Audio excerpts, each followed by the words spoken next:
How you all doing, Ralfy? Ralfy Customs.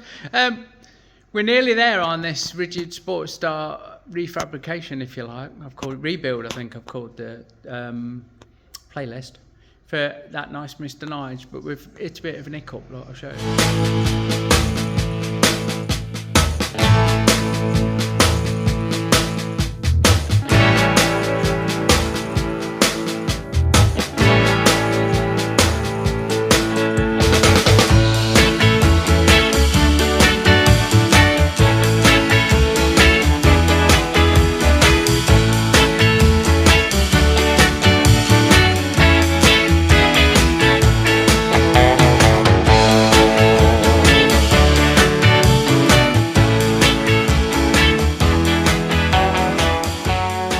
So he has, I know you watch Mr. Nige, you have supplied this, I don't like these myself, but you know, there's nothing wrong with them if you like them, it's fine, isn't it? He supplied these loud as fuck pipes that are supposed to run together, and I have tried every way, well we both have, we've been fucking about with this for ages, and basically, I hate that filler word, this pipe don't fit, that's the problem.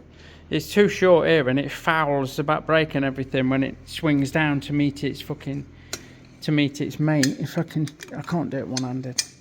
If I slacken it off and pull it into place here, it's not sitting properly in the head and it's fouling on all this shit, and it's not sitting great on there either when it marries up with the other one. So I did speak to that nice Mr. Nige, and he said if it's a problem, just make an exhaust. But there's no just about making an exhaust. It's for me, it's not a fast process. Well, not for anybody, and it can get quite expensive. And I think the solution is going to be, despite the fact that the biggest issue that's stopping me just cutting it and welding a bit in is that this is stainless steel pipe, I believe, that's been chrome plated, and you can't really weld chrome, so that's going to have to get stripped off, cleaned out, and welded up. But we are wrapping them, so it doesn't have to be absolutely faultless. It just needs to be done right.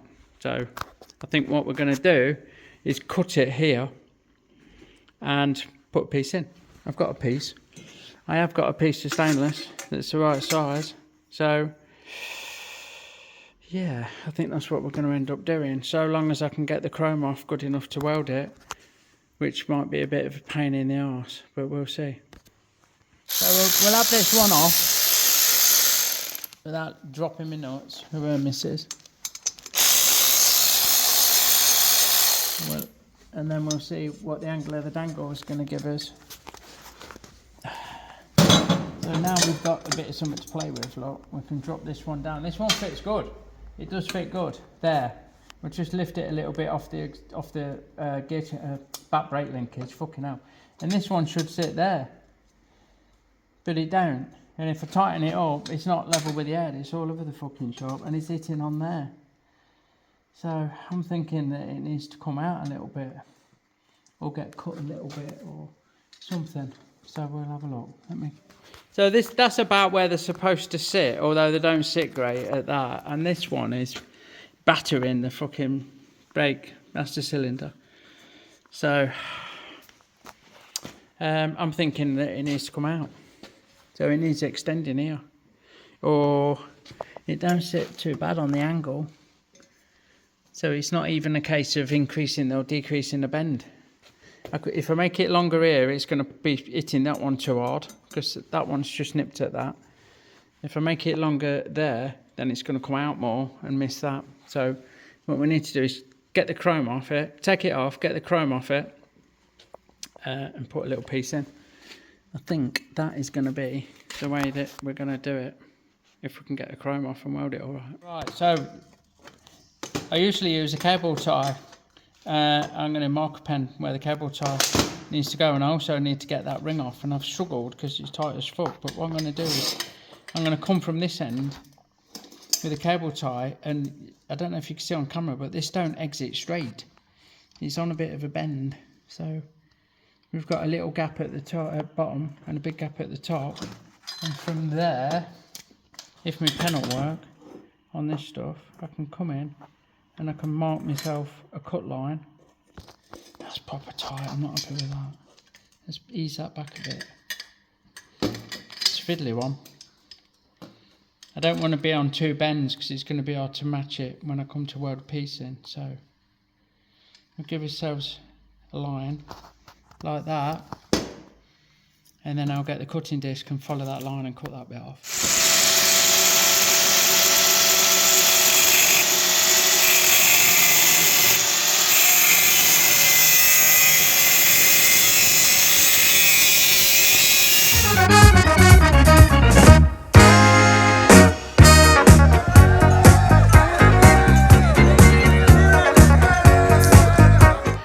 Don't forget, folks, our Fuckstock stickers are now available in our Etsy store, link in the description below.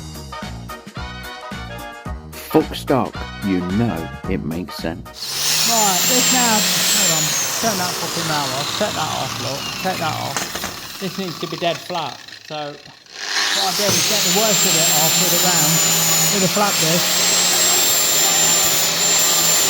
get it about right, and then come over to the belt sander, look. Give it a fucking...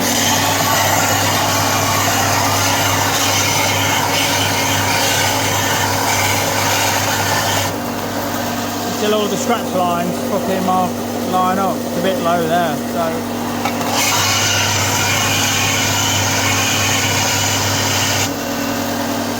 There we go.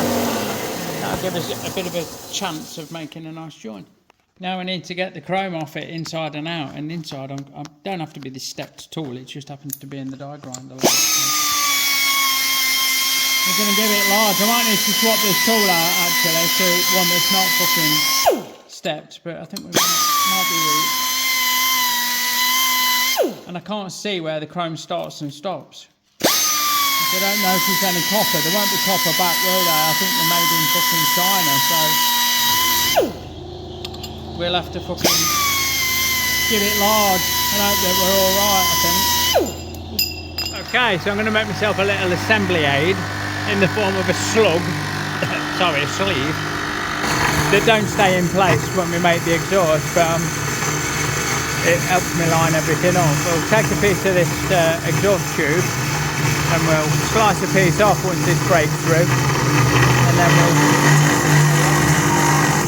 then we'll cut a slot out of it and squeeze it, and then force it in each end of the exhaust that we've just cut. Like I'll show you. Okay, so we have cut that. Oh hello, focus, and we've made ourselves that little sleeve, look, with a slit in it that goes in there. So now we'll put the flange, well, the ring, and then the flange back on there. So fit that in the head and offer the pipe up, and we can mark things to see where we go and get a gauge for how big the bit's got to be and all that. So what we've got is that sleeve in, look, and a bit of a gap, and that's going to mean that we have got a bit of space on there, which is hard to film. There you go, bit of space on there, and it kind of marries up with its mate like that. So what I've done is marked lines round, because it's not an even gap.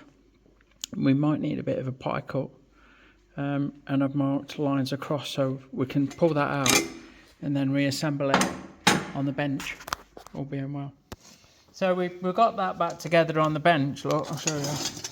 That's where it's going to sit on the bike, and we've measured the narrowest gap to be 13 and the widest gap to be 19. So we're going to make a little pie cut. I'm not going to work the angle out because fuck that, life's too short.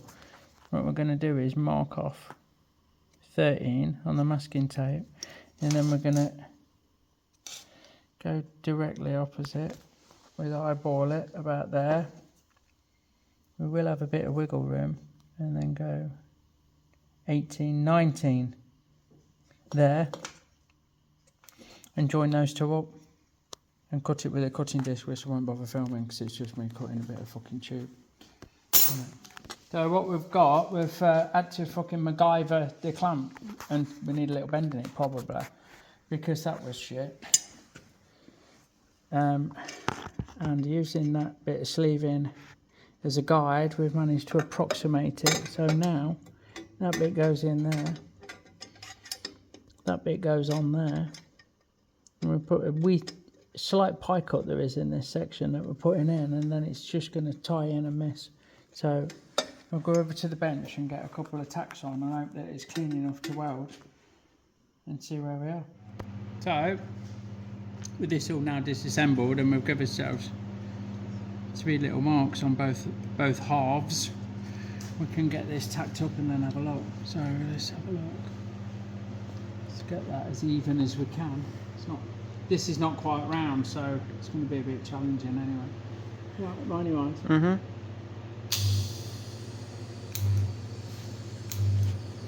Here we go. Tack on. Right, fucking hell. So we have got that little fat pie cut with slight angle of a piece in there, tacked in lovely. It tacked up nice, this pipe, so I must have got the chrome off to a satisfactory degree. I'm not sure how well it's going to weld all the way around, but I think I'll just pulse it and then give the inside a quick fucking burn out. I'm not going to purge it, I'm not going to do any of that shit. We have had to MacGyver some nuts on the side of the provided bolts for this exhaust clamp because they just spun in the slots that are on the pipe. Could do with something, well, you could probably live with that forever actually. Could do with something more substantial, but you don't need it. And put a slight kink in the bracket that bolts them together. But I'm sure you will agree, now they don't foul anything, nothing's hitting the back brake, nothing's hitting the rubber, they follow each other quite nicely. That'll bolt up there, no problem. Just got to weld that up and that exhaust is fucking sorted.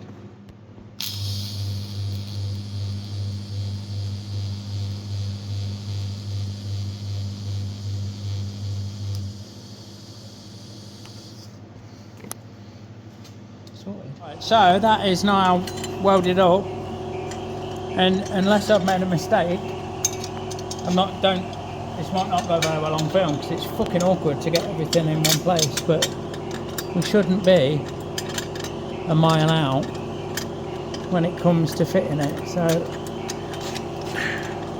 I can get in there like that and like that, and my bolt's still through the bracket there, then that should be good. I'll do it.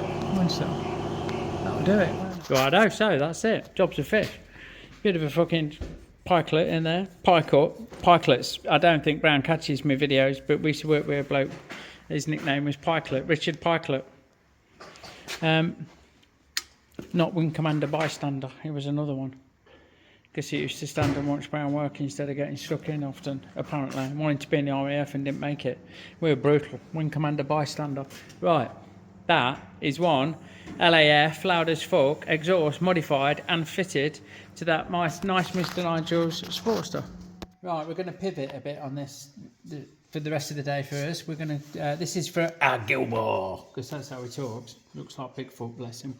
And he's got this solid as fuck, 2mm thick pressed out mudguard, but it's too narrow. So we need to split it and put a strip 1.5 inch wide in it, and we also need to weld up the mounting holes. That's easy. Putting the strip in it without twisting it and getting it all fucking out of shape is not very easy. So we'll give it a best shot, won't we? Right, we've measured it and it is 5.5 inches wide. So as luck would have it, we've got my paperweight here, which is the end off an hydraulic rod, plus the pen is half of that, 2.25. Now these sides slope where it bolts, they're not square, but it's going to give us, if we hold it flat on the bench and pull a line round with this pen, it's going to get us something nearly what we want. So nice and flat and pull it round. The pen's running out, right? It's slightly greasy on a warm day, and then we can flip it. Let's just see where that comes. Open it. Yeah, you see, look, it's fucking mile out. That don't work, does it? That's your flare. That's because it's not fucking straight. I don't want to put the shit on the bench. You want to delete that. So because it's not square in itself, because the ends fucking are more narrow, we're only true with that line. We've done it both sides and it runs out of true about here, look. So what we'll do is we'll use a bit of fucking magic eraser on it, a bit of brake cleaner, and we'll get rid of that. And we'll do the same on the other end from this point. I'm sure that line's off. I've made a mistake, but no, you'll be right. We'll do that, get that off.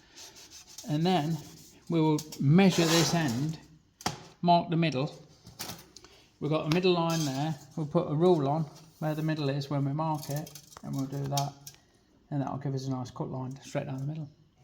So we did literally wrapped tape round at the same height, both sides, 160 that's measuring in that mark. And we made a mark at 80 and ran it through from the centre all the way down. This does not look dead fucking central to me. That line there looks a bit off, to be fair, like, but we're going to follow the line with a cutting disc, and then we're going to cut a strip 1.5 inches wide and weld it in. So hopefully everything will be fucking sweet. Let's stick the glove on so it looks like a care, and we'll follow that line.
So we're going to roll it now, and it's important that you get both ends of the roller equal when you're rolling it, otherwise you end up twisting it. So that's a bit loose in the vice rail. So what I do is back them right off all the way down like so, and then feed the material through and see where it comes.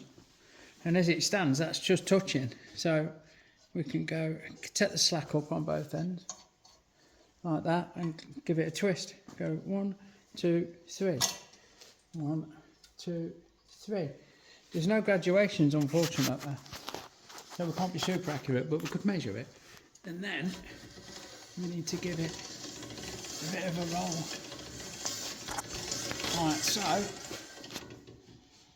and then back again, and then give it another 1, 2, 3, 1, 2, 3, and keep going like that. So that's 2 lots of 1, 2, 3. We'll give it another lot and see where we're at. I don't think it will need much more, will it? So let's bring it back in, get it nice and square as we put it in so it don't piss up, and then go 1, 2, 3, 1, 2, 3, and send it and see. It might be a bit too much. In fact, that is a bit too much. So we'll go all the way round. So we've got it, and it's true. And that is well too much, look. So we need to now pull some of that out, which we can do quite easily in this 2mm. And get it about where we need it. So with that split and the strip cut, we've not cut this perfectly, as you don't. I was saying to Josh, we could lay it on this flat surface and scribe a line and trim it up with a sander and fuck about, but there's no point really. We know that we've got an equal gap with 1.5 inch spacer in it, and what's important is that this is straight and flush on the join and not fucking cocked about like, so it's square to this piece. Nothing on the mudguard square, but we're following where this was. So I've got loads and loads of clamps all the way around, keeping it nice and flat against itself. And I'll go round now and I'll put some tacks in place, and I'll probably move these big clamps and use these little clamps because they pull it up lovely.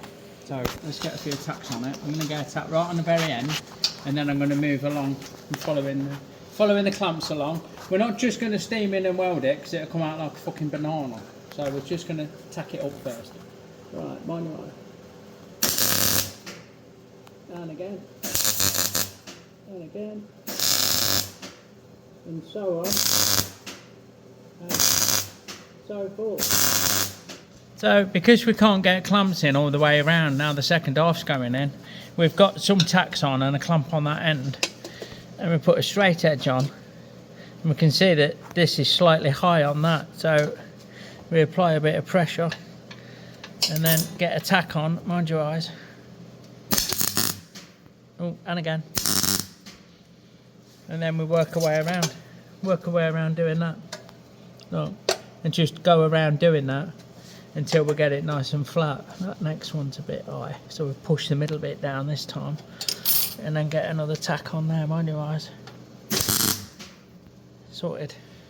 Okay, with that all tacked up, it's sitting pretty, it's time to weld it. Now the worst thing we could do is just weld, and then weld, because it will twist like a fucking banana, trust me. It's only 2mm, and it'll pull like fuck. So I was thinking of welding on the inside, but I don't think Gilbo's getting it painted. I think he's going to powder coat it, so I'm going to weld on the outside, and then we can sand it all off. What I'll do is join a stitch up, join a tack up, one end one side, and then go over here and do a bit, and then come back in the middle and just move it around. Just gradually work my way around welding it. You can also weld a bit and leave it to cool down. That's a good method for things not bowing. So we're just going to go nice and steady and do long stitches, if you like, scattering it all about so that it don't pull all out of shape. I'm almost tempted to tack a piece in there as well. Just stop these sides pulling, which will help it no end. In fact, I will. I'm going to get a bit of flat and tack it across its ears here, and that will stop it bowing. You could also brace it end to end. That would stop it bowing, which I might do. Right, so we've done the old fucking crisscross with a bit of a brace, this flat steel.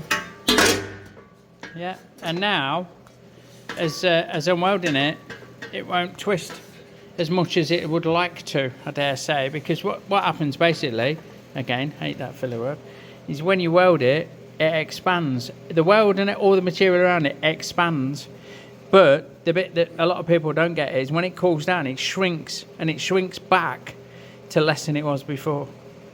So it actually gets slightly smaller, which is what gives you the twist and the ripple. It's not so much the expansion as the contraction when it cools down.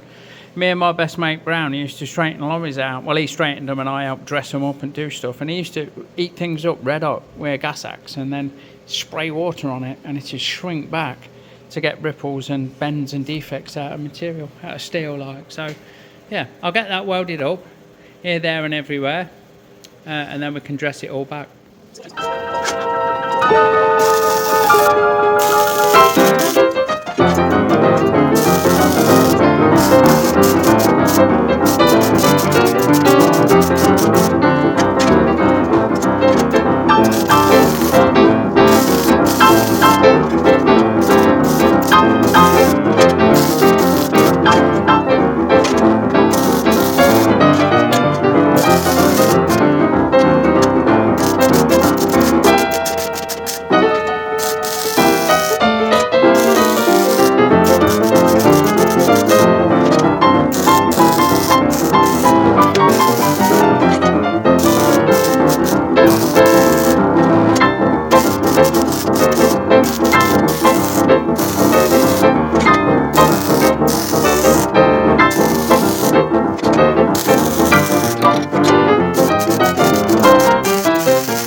So that's all welded actually. Let's have a look at the inside. Where there was a gap I went backwards, and where there wasn't a gap I went forward to push it through and get plenty of penetration, because that's what it's all about. And that, although we've not got perfect penetration in every part, there's a lot of peas in that, isn't there? That is more than strong enough to keep the mudguard from fucking breaking. If we were that fussed, we could weld it up on the inside as well, but we're not that fussed. So what I'll do is grip it by the fucking sprag. I'll find a comfy spot and get on and do a lot of fucking sanding. We're just going to sand it all nice and smooth, and then we'll take the supports out when we've actually finished. Last thing, sorted.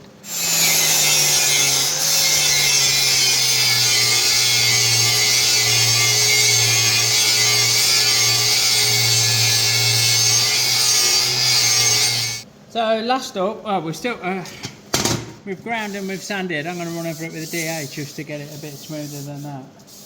Although, you don't really need it. The last thing is to fill these 4 holes in, 2 each side. So what I use is an aluminium backing, because the MIG don't stick to aluminium. So you can clamp it, which I often do. In fact, I might. I'll grab a clamp off camera, and then I can weld that hole up and it won't go through the other side. It'll give me a nice flat backing. You won't see the inside, but I could run round if I need to. I'll just weld that hole up, look. Really nice, Josh. Mm-hmm.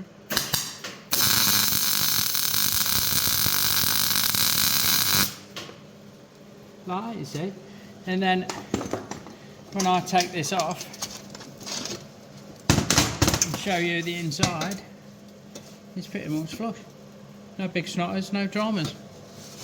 So they're all filled, sanded, everything sanded. What I've done after, well, we've both done after, is run over it with a DA just to get it a nice satin finish all over.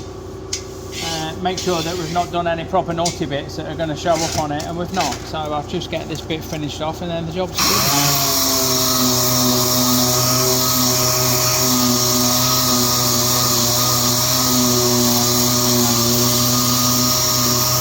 So there you go, that's a bit of welding, fabricating kind of day. We've got that exhaust squared away, and we've got our gills mud guard done for him, which turned out fucking lovely, to be fair. So it just leaves me as always to say thanks for watching. If you like what you see, give us a thumbs up. Check out all the bump in the description below. Please consider subscribing or even becoming a member of the channel. It makes a massive difference, everyone. Drop me a comment and I'll do my best to get back. See you later, everyone. Big love.